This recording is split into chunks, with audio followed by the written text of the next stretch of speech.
ایک بزرگ بیٹھے تھے، اللہ کے نیک بندے بھی تھے اور تجارت بھی کرتے تھے، لاکھوں کا کاروبار تھا۔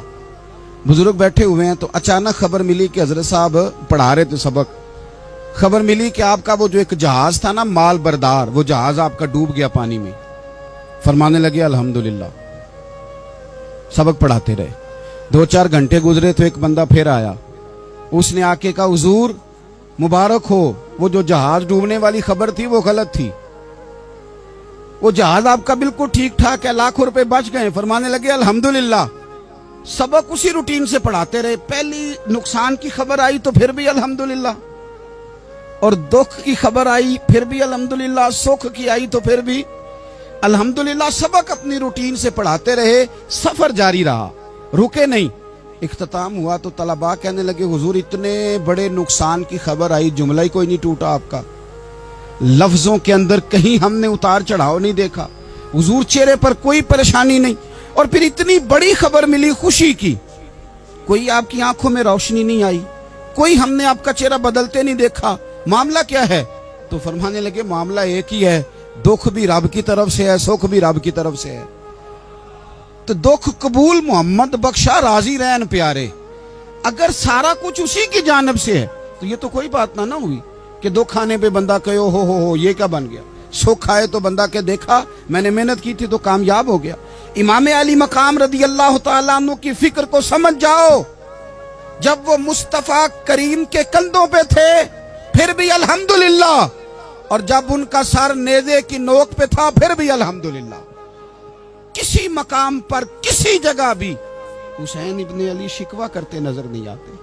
سیدنا امام علی مقام ہر مقام پہ کہتے ہیں الحمدللہ الحمدللہ الحمدللہ۔ جب تک وہ مسجد نبوی کے منبر پر جلوہ فراز تھے، اور جب تک زمانہ ہاتھ باندھے ان کے سامنے کھڑا تھا پھر بھی الحمدللہ، اور جب ان کے بچوں کے ہاتھوں میں ظالموں نے زنجیریں ڈال دیں تو پھر بھی الحمدللہ، جب تک سورج چاند بھی سیدہ زینب کے گھر کے قریب سے گزرتے تھے تو ذرا تھوڑی نظر ہٹا کے گزرتے تھے، مالک پھر بھی الحمدللہ۔ اور جب شام کے بازار میں پردیسی بہن اپنے بھائی کا کٹا ہوا سر لے کے سفر کر رہی تھی تو پھر بھی الحمدللہ۔ مارو نہ مینو مار مکاؤ، میں کوئی عذر نہ پیش لے آواں تے جے سونا ہی میرے دکھ وچ راضی، جے سونا ہی میرے دکھ وچ راضی تے پھر سکھ نو چلے ڈاواں۔ یہ الحمدللہ کا مزاج لاؤ۔ یہ روز جو گھر میں لڑائی کرنا، روز اختلاف رائے کی بات کرنا، روز کبھی کسی کی غیبت کرنا، کبھی کسی کی کرنا، کبھی کسی چوک میں بیٹھ کے شکوہ کرنا، کبھی کسی چوک میں بیٹھ کے شکوہ کرنا، کبھی کہنا کہ فلاں جگہ میں ناکام ہو گیا، فلاں کی وجہ سے ہو گیا، یہ کوئی شیوا ہے مسلمانی کا؟ مسلمان ہر حال میں اللہ کی تسبیح پڑھتا ہے، مسلمان ہر حال میں اپنے رب کو یاد کرتا ہے۔ وہ کہتا ہے بہار ہو کے خزاں لا الہ الا اللہ، خودی کا سر نہاں لا الہ الا اللہ، خودی کا تیغ فساں لا الہ الا اللہ۔ اور اگرچہ بت ہیں جماعت کی آستینوں میں، اگرچہ بت ہیں جماعت کی آستینوں میں، پر میری مجبوری ہے نا، مجھے ہے حکم اذاں لا الہ الا اللہ۔ اپنی ڈیوٹی کرتا ہے، وہ اپنے کام لگا رہتا ہے۔ آپ کبھی پلٹ کر میرے رسول پاک صلی اللہ تعالی علیہ وسلم کی خوبصورت زندگی کو دیکھیں نا، خوبصورت زندگی کو۔ میں کیا کروں، ہمارے مزاجوں میں باتیں ایسی آتی جا رہی ہیں، ہم انتظار کرنے کو تیار ہی نہیں۔ ابھی محنت کیا تو شام کو رزلٹ آنا چاہیے۔ جو پوری 5 دن نماز پڑھ لیتا ہے وہ کہتا ہے ابھی میں ولی نہیں بنا، اتنے دن ہو گئے نماز پڑھتے۔ جو پورا 40 دن پراپر طریقے سے درود پاک پڑھ لیتا ہے وہ کہتا ہے دیکھو مجھے ابھی تک زیارت ہی نہیں ہوئی نبی پاک صلی اللہ علیہ وسلم۔ جو ابھی کل آیا ہے اور کل ابھی اس شخص نے آ کر کے شروع کیا سلسلہ تو کہتا اوہو میرا معرفت والوں میں نام کب آئے گا؟ وہ بھائی لوگوں کی زندگیاں گزر گئی، لوگوں کے احوال گزر گئے۔ میں بیٹھا تھا بزرگوں کی خدمت میں، تو ایک شخص نے آ کے کہا حضور میں آپ کے لیے سلام لایا ہوں فلاں عظیم ہستی کا۔ تو حضرت صاحب نے اس کو تھپکی دی، فرمانے لگے پتر میں اننے جوگا نہیں، تینوں کوئی پلیکھا لگ گیا ہے، میں بدکار پرانا خادم،